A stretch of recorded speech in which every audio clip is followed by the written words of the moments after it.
In our final region, the South region, I had North Florida over Robert Morris. Robert Morris kind of backed their way into the NCAA tournament. Before their conference tournament started, they were 16-14, rattled off three straight wins in the Northeast Conference tournament, and got in that way. They kind of backed their way in.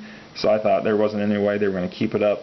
North Florida is in the Atlantic Sun Conference, the same conference that Mercer belonged to last year when they knocked off Duke in the first round. I'm sorry, what's called the second round, the round of 64.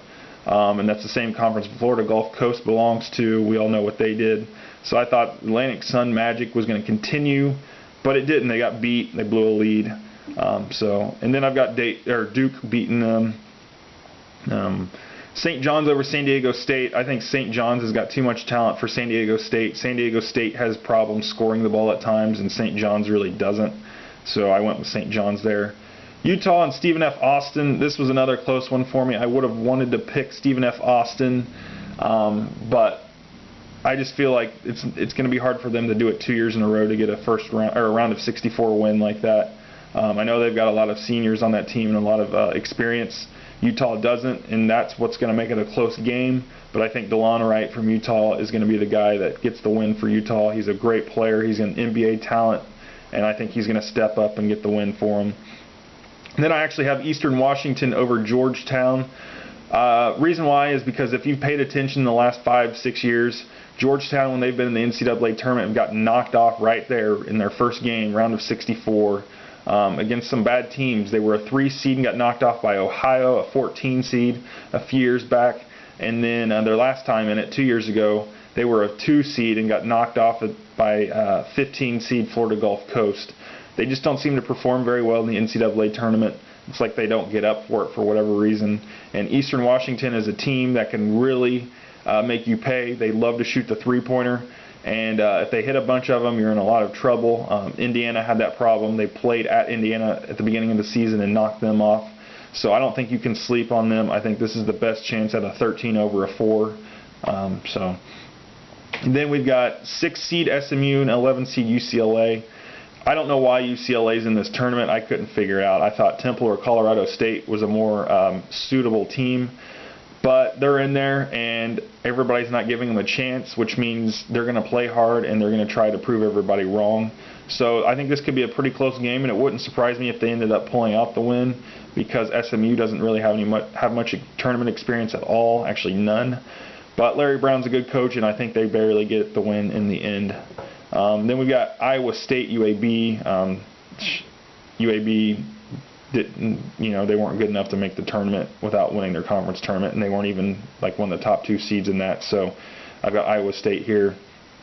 Iowa and Davidson. Iowa is a team that has really choked in the postseason last year and so far this year. And when the Big Ten tournament started last year, their first game they played Northwestern and got knocked out. Then they made it into the first 4, the play-in games last year, what's considered the first round. If you look at the top of the bracket here, it'll say first round. But they lost to Tennessee. And then this year, their first game in the Big Ten tournament, they get knocked out by Penn State. So they don't, for whatever reason, they don't get up for these tournament games. And Davidson is not a team you want to overlook or not get up for. Davidson can hit a lot of shots. They're a very flashy team. Very good offensively, and they're sound defensively, and I just like Davidson in this one as a result. Gonzaga over North Dakota State. Duke over St. John's. St. John's already lost to Duke once this year, and without Obeka, who got suspended, they're really not going to be able to keep up.